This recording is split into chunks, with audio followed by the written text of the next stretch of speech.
आपण जुन्या करारामधून योना या पुस्तकामधून काही वचन बघूया जे सर्वांना परिचित आहे. योना हे पुस्तक सर्वांना परिचित आहे. लहान लहान मुले जे असतात संडे स्कूल त्यांना पण ते शिकवलं जातं, तेव्हापासून या गोष्टी सर्वांना परिचित आहे. तर तरी पण याच्यामध्ये काही अशा ज्या गोष्टी असतील जे आपल्याला देव आपल्याशी आज बोलू इच्छितो, तर आपण त्या गोष्टीकडे थोडं बघूया. आम्ही एक दोन वचन वाचेल त्याच्यामध्ये योनाच्या पुस्तकामध्ये. सुरुवातीचं दिलेलं आहे, हेडलाईन जी दिलेली आहे, योना परमेश्वरापासून दूर पळतो. आणि पहिलं वचन आहे, अमित्याचा पुत्र योना याला परमेश्वराचे वचन प्राप्त झाले की उठ त्या मोठ्या निनवे शहरात जा व त्याच्या विरुद्ध आरोळी कर, म्हणजे त्याची दुष्टता मजबूत आली आहे. पण परमेश्वराच्या दृष्टीआड व्हावे म्हणून योना तार्शियास पळून जाण्यास निघाला. हे सर्व काय पूर्ण वाचत नाही आणि सर्वांना या गोष्टी परिचित आहे. इथे आपण एका देवाच्या माणसाबद्दल बघतो जो सेवा करत असताना खूप राग धरून आहे, रागिष्ट मनुष्य आहे. तिथे आपण बघतो की तो विद्रोह करतो आणि घमंड पण त्याच्यामध्ये आपल्याला बघायला मिळतो. आणि असा एक देवाचा माणूस आहे जो माशाच्या पोटामध्ये सेवा करण्यास निघालेला आहे. तर अशा काही गोष्टी आहेत आपण इथे बघतो. तर जेव्हा सुरुवात करत असताना इथे परमेश्वर ज्या योनाला, जो योना मनुष्य आहे तो आपल्या तुमच्या आमच्या सारखाच स्वभावाचा माणूस आहे. आणि ह्या योनाला देवानी एक कार्य सांगितलेलं आहे की तू जा आणि निनवे शहर मध्ये जाऊन जी दुष्टता तिथं आहे तिथे तू प्रचार कर. आणि त्या लोकांना माझ्याकडे येण्यासाठी परमेश्वरांनी त्यांच्यासाठी द्वार उघडं करायचं ठरवलं आणि त्यांनी तिकडे यावं, त्यांना सत्य कळावं म्हणून योनाची तिथे तो सिलेक्शन करतो. आपण बघतो जो योना आहे या निनवे शहरापासून त्याला आवड नाही निनवे शहरास अशा प्रकारे प्राधान्य द्यावं आणि देवाकडे त्यांनी यावं. त्याचं कारण निनवे हे असिरिया राज्याचा भाग होतं आणि तिथले जे लोक होते ते नेहमी यांच्या विरुद्ध, इस्रायलच्या विरुद्ध युद्ध करायचे. आणि योनाला नको होतं की हे लोकांचं तारण व्हावं, हे लोक देवाला ओळखावे, त्याला बिलकुल आवडत नव्हतं. आणि याच कारणासाठी देवाने जेव्हा योनाला सांगितलं की तू जाऊन लोकांना सांग, तर आपण बघतो तो तार्शिशास पळून गेला. जेव्हा आपण ती हेडलाईन वाचली, ती हेडलाईन फार महत्वाची आहे. ती हेडलाईन असं सांगतं की योना परमेश्वरापासून दूर पळतो.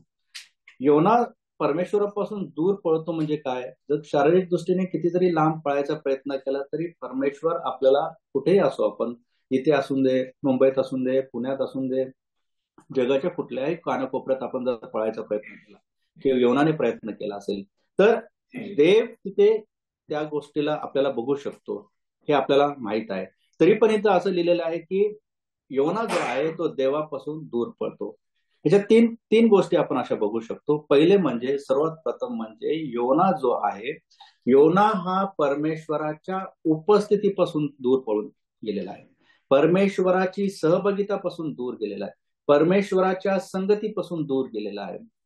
आणि आपण असं बघतो जेव्हा अनुवादचं पुस्तक, त्याच्यामध्ये आपण असं वाचतो की देव लोकांना, इस्रायल लोकांना पण हे सांगतो की तुम्ही त्या आज्ञा वगैरे पाळतात ना, सर्वात महत्वाचं काय आहे तर तुम्ही मला चिकटून राहणं गरजेचं आहे. परमेश्वराला आपण सर्वजण बिलगून राहण्याची परमेश्वर अपेक्षा करतो. आता परमेश्वराच्या उपस्थितीपासून दूर जाणं म्हणजे काय? मी तुम्हाला एक उदाहरण अशा प्रकारे बायबल मधून देऊ इच्छितो की देव बघा, आपण जुन्या करारामध्ये दावीद राजाचंच उदाहरण बघू शकतो. दावीद राजाला परमेश्वराने एका लहान त्यांना सुकुमार मुलगा असता तेव्हापासून आपण बघतो की परमेश्वराने कसे त्याच्या जीवनामध्ये कार्य केले. त्यांनी मोठ्या योद्धांना हरवलं आणि मोठ्या योद्ध्याला हरवल्यानंतर आपण बघतो एका ठिकाणी एका मोठ्या योद्ध्याने त्याला हरवलं, ते म्हणजे पापाने त्याला एका ठिकाणी हरवलं.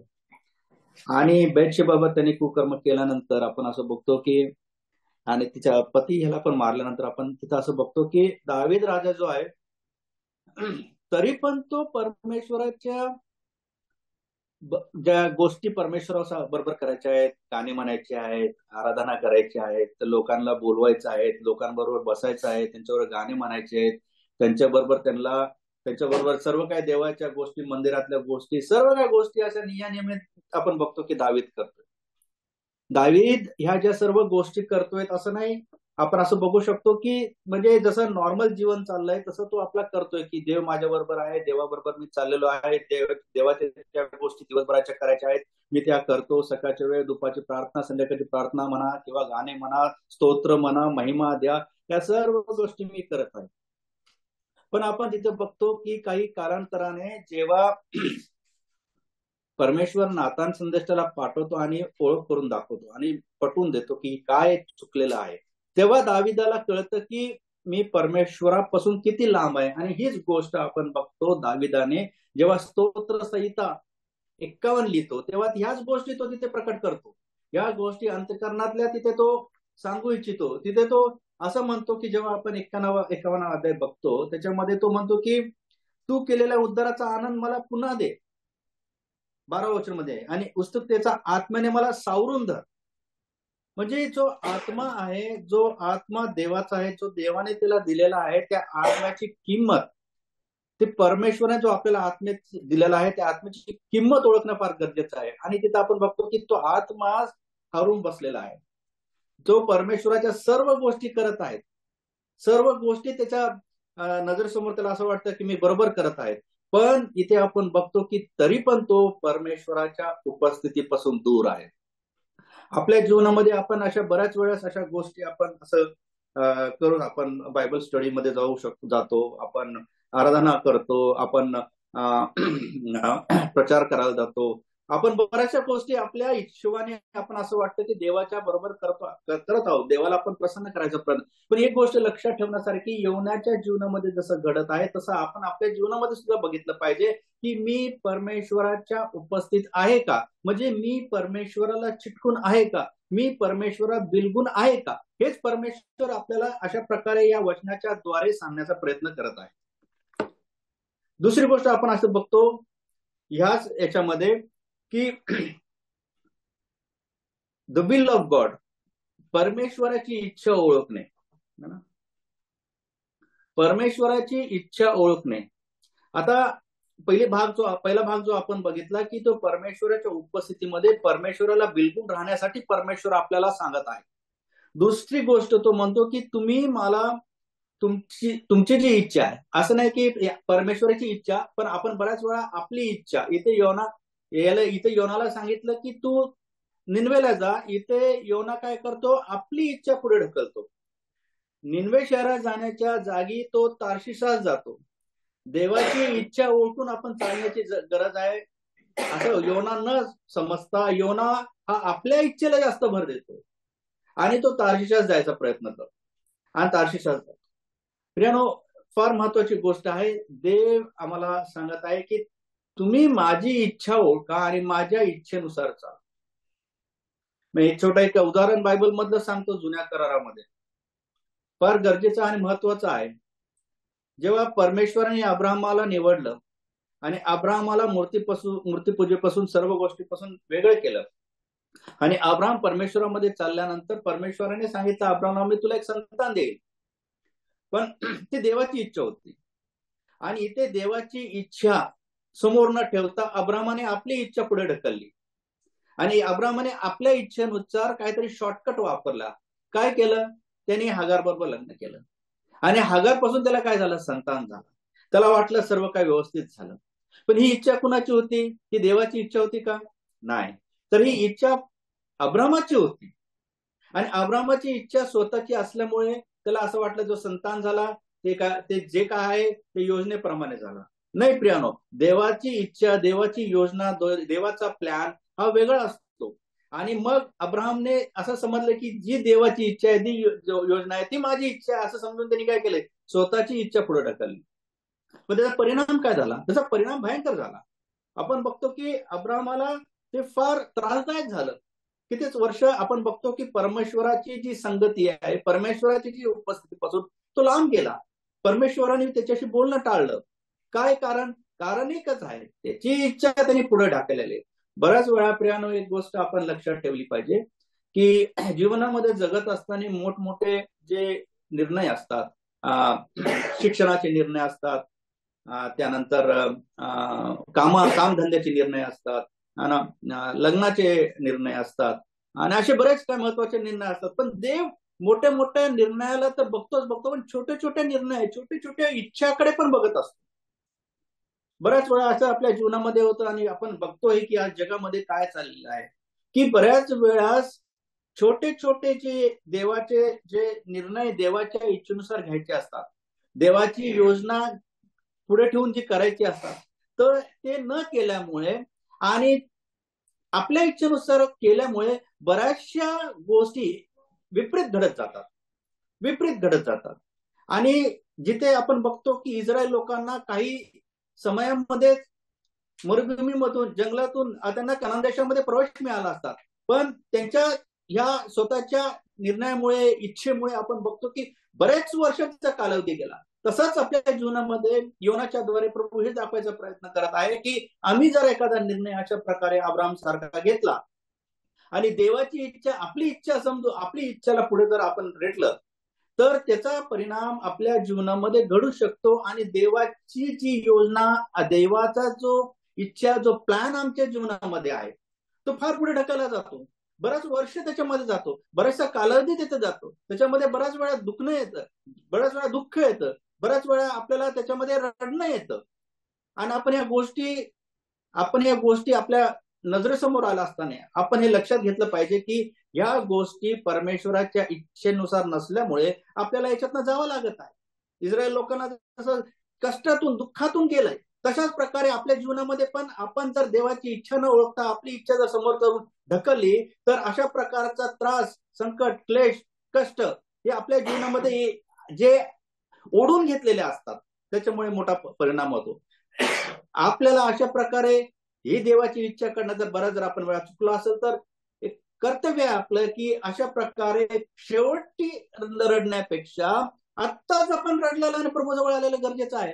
की देवाची इच्छा पुढे नेण्याच्या साठी इथून पुढे आपल्याला पहिले आपलं अंतःकरण देवाला देणं गरजेचं आहे. जोपर्यंत आपण अशा प्रकारे आपलं अंतःकरण पूर्णपणे पश्चातापी अंतःकरण देवाला देत नाही, तर आपण पुढे जाऊ शकत नाही. आणि आता ह्या दोन गोष्टी ज्या आपण बघितल्या, पहिली म्हणजे आपण योना जसा देवाच्या उपस्थितीपासून पळाला. दुसरी गोष्ट, योना देवाची जी इच्छा आहे ती सोडून आपली इच्छा पुढे नेली.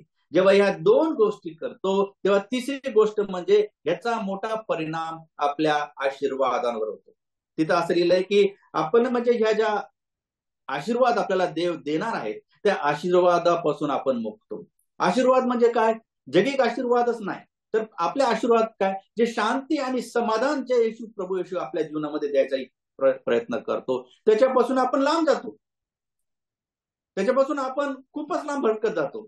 त्याचं कारण काय आहे की देव जसा म्हणतो की तुम्ही मला बिलगून राहा, माझ्या इच्छेनुसार करा, या गोष्टी जेव्हा आपण करत नाही, तेव्हा ज्या गोष्टी, जे आशीर्वाद आमच्या समोर ठेवलेले आहेत, ते आशीर्वाद काय करतो आम्ही काय करतो, त्याच्यापासून मुक्तो. प्रियानो, फार महत्वाच्या गोष्टी आहेत. 3 गोष्टी मी आपल्याला सांगितलं की देवाचे जे कार्य होतं, देवाला जे त्याचं कार्य घडून आणायचं होतं, निनवे शहराला तारण द्यायचं होतं, त्याच्या पहिलेच योना ह्या सर्व गोष्टी करतो. पण आपण पुढे बघतो की देव त्याला माशाच्या पोटामध्ये नेतो, तिथे मासा जातो आणि पुढे ओकतो त्याला, आणि बाहेर आल्यानंतर देव सांगतो, बाबा तू जा आणि तू काय कर, निनवेच्या शहरांना सांग, लोकांना सांग. हा आपल्या विद्रोह मूडमध्ये, हा आपल्या घमंडच्या मूडमध्ये आपण बघतो की हा जो योना आहे हा तिथे प्रचार करतो. आणि प्रचार केल्यानंतर 1,20,000 पेक्षा जास्त माणसं, राजापासून कनिष्ठापासून, थोरापासून कनिष्ठापासून सर्वजण काय करतात, अशा प्रकारे पश्चाताप करतात, प्रभूला ग्रहण करतात. प्रियाने एक गोष्ट लक्षात ठेवली पाहिजे, जरी आम्ही असं समजत असू की आमच्याद्वारे मोठं कार्य होत आहे, आमच्याद्वारे मोठ्या मोठ्या गोष्टी घडत आहेत, आमच्याद्वारे बायबल स्कूलमध्ये बऱ्याच गोष्टी होत आहेत, आमच्याद्वारे संडे स्कूलच्या गोष्टी घडत आहेत, आमच्याद्वारे आराधनामध्ये बराच उत्साह, प्रोत्साहन येत असेल, असं जर आम्हाला वाटत असेल, आम्हाला वाटत असेल की आमच्याद्वारे होतं. जर प्रियानो प्रभूला त्याची जी इच्छा, त्याची जर कार्य सिद्धीस न्यायचं असेल, तर आम्ही कुठल्याही परिस्थितीत असो तर देव तरी पण आमच्याद्वारे ते कार्य करून घेतो. याचा अर्थ असं नाही की आम्ही आम्ही प्रभूमध्ये अशा प्रकारे त्याच्या उपस्थितीमध्येच आहोत किंवा आम्ही त्याच्या इच्छेनुसारच चाललेलो आहोत, असं नाही. देव आपल्याद्वारे कशाही प्रकारे जर कार्य पूर्ण करायचं असेल तर तो करून घेतो. जसं योनाच्या जीवनामध्ये योना विद्रोह करत होता, योना घमेंडमध्ये चालत होता, तरी पण देवाने इतकं मोठं कार्य त्याच्याद्वारे करून घेतलं आणि 1,20,000 पेक्षा जास्त लोकांच्या जीवनामध्ये कार्य झालं. दुष्टतापासून देवाने बघितलं आता हे वळलेले आहेत. प्रियानो, एवढं मोठं कार्य योनाच्या जीवनातून करून घेतलं. प्रियानो, आपण जरी असं आपल्याला वाटत असेल, बऱ्याच वेळा आपल्याला परीक्षण करण्याची गरज आहे की जरी माझे काम माझं जे प्रभूचं काम माझ्याद्वारा होत असेल तर देव कसंही करून घेईल, पण आपण आपल्याला निरीक्षण करण्याची गरज आहे. आता आपण पुढे बघतो की देवाला त्याची जी मिनिस्ट्री आहे, त्याची जी सेवा आहे ती पुनर्स्थापित करायची होती. तेव्हा देवाने निनवे शहराची आपण बघितलं, लोकांना त्यांनी जे कार्य करायचं होतं त्यांनी केलं आणि लोकांना आणलं. पहिलं काम तर केलं, पण दुसरं काम फार अवघड होतं. ते म्हणजे जो देवाचा माणूस, जो योना, जो तुमच्या आमच्यासारखा निवडलेला, त्याला पुन्हा मार्गावर आणणे. प्रियानो, एक गोष्ट लक्षात ठेवा, आम्ही जरी कितीही लांब जरी गेलो असेल, प्रभूपासून बऱ्याच लांब असेल, आम्हाला वाटत असेल आम्ही व्यवस्थित आहोत, पण नाही, प्रभू सर्व जाणतो आणि प्रभूला आपल्याला त्याच्याकडे पुन्हा आणायचं आहे. त्यासाठी प्रभू खूप कळकळीची आणि वाट बघत असतो. आणि आपण बघतो की बऱ्याच वेळा जेव्हा पेत्र, माझं एक उदाहरण बघूया आपण. पेत्र जो आहे नवीन करारामध्ये, त्यांनी प्रभूला नाकारलं होतं आणि नाकारल्यानंतर तो रडला पण प्रभूला असं वाटलं की ह्याला असं कुठेतरी वाटायला नको की मी ह्याला लांब ढकललेला आहे. म्हणून जेव्हा प्रभू येशू ख्रिस्त तिसऱ्या दिवशी जिवंत झाला आणि उठला आणि आपण बघतो तिथं तो सांगतो शिष्यांना, त्या स्त्रियांना सांगतो की अरे बाबा, तुम्ही जा, मी आता गालिलमध्ये जात आहे, तर तुम्ही जाऊन शिष्यांना आणि पेत्राला सांगा. बघा, पेत्राचं नाव तिथं खास करून घेतलेलं आहे की पेत्राला सुद्धा सांगा की मी गालिलात जात आहे. त्याचं कारण काय? पेत्राला वाटायला नको की मी प्रभूला नाकारलं आणि प्रभूने मला लांब केलं. नाही, प्रभूने खूप प्रेम तिथे केलं आणि खास करून पेत्राला काय केलं, पेत्राचं नाव तिथे घेतलं आणि आपण बघतो की पेत्र जो आहे तिथे प्रभू जवळ आलेला आहे. इकडे आपण बघतो जो योना आहे, योना फार रागात आणि बसलेला आहे. आता त्यांनी मोठं कार्य देवाचं केलेलं आहे. आता देवाचं कार्य केल्यानंतर जो उन्हात बसल्यानंतर देवाने त्याला ऊन नको लागायला म्हणून तिथं एक वेल दिला आणि त्या वेलाखाली त्याला सावली मिळाली. दुसऱ्या दिवशी आपण बघतो तिथं किडा आला, तो वेल खाला, त्याला ऊन लागलं, त्याला राग आला, खूप राग आला. अरे देव म्हणतो, तुला एवढा राग येण्याची गरज काय? कारण काय? तुझं सर्व जे कार्य आहे, तुला मी सहायता केली, तुला मी मदत केलं आणि तू का रागवलेला आहेस? प्रियानो, बऱ्याच वेळा विनाकारण आम्ही असा विचार करतो आणि असंच चालतो की मी जे काय करतो ते बरोबरच आहे आणि माझ्या बरोबर देव आहे, आणि बऱ्याच गोष्टी आम्ही देवाच्या इच्छेविरुद्ध करत असतो. आणि तरी पण आम्ही म्हणतो देव, जसं योना म्हणतो, अरे योनाला राग येतो. देव म्हणतो, अरे तुला राग येण्याचं कारण काय? तो म्हणतो मी मेलो तरी चालेल, या रागामध्ये मी मेलो तरी चालेल. प्रियानो, मनुष्याने आपली स्थिती ओळखणं गरजेचं आहे. परमेश्वर योनाला समजून सांगायचा प्रयत्न करत आहे. परमेश्वर योनाला हे सांगायचा प्रयत्न करत आहे की तू मला ओळख, तू माझा स्वभाव ओळख. ज्या वेळेसपासून मी तुला आज्ञा केली, तू निनवे शहरापासून आणि आतापर्यंत, या गोष्टी मी तुला हे सांगायचा प्रयत्न करत आहे की तू मला कशा प्रकारे बघ.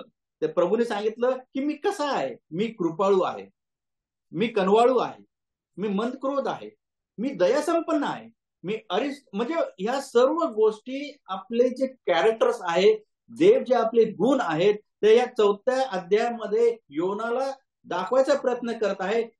योना हे सांगतो की देव तू असा आहेस की तू कनवाळू आहेस, कृपाळू आहेस, मंदक्रोध आहे, दयासंपन्न आहेस. याच गोष्टी प्रभू दाखवायचा प्रयत्न कर, मी तसाच आहे, मला तू ओळख. हे राग, ह्या सगळ्या गोष्टी, मरण, या सगळ्या गोष्टी सोडून दे. ज्या गोष्टींसाठी मी तुला निवडलं ते म्हणजे निनवेचे लोक माझ्याकडे वळले, ही मोठी आनंदाची गोष्ट आहे.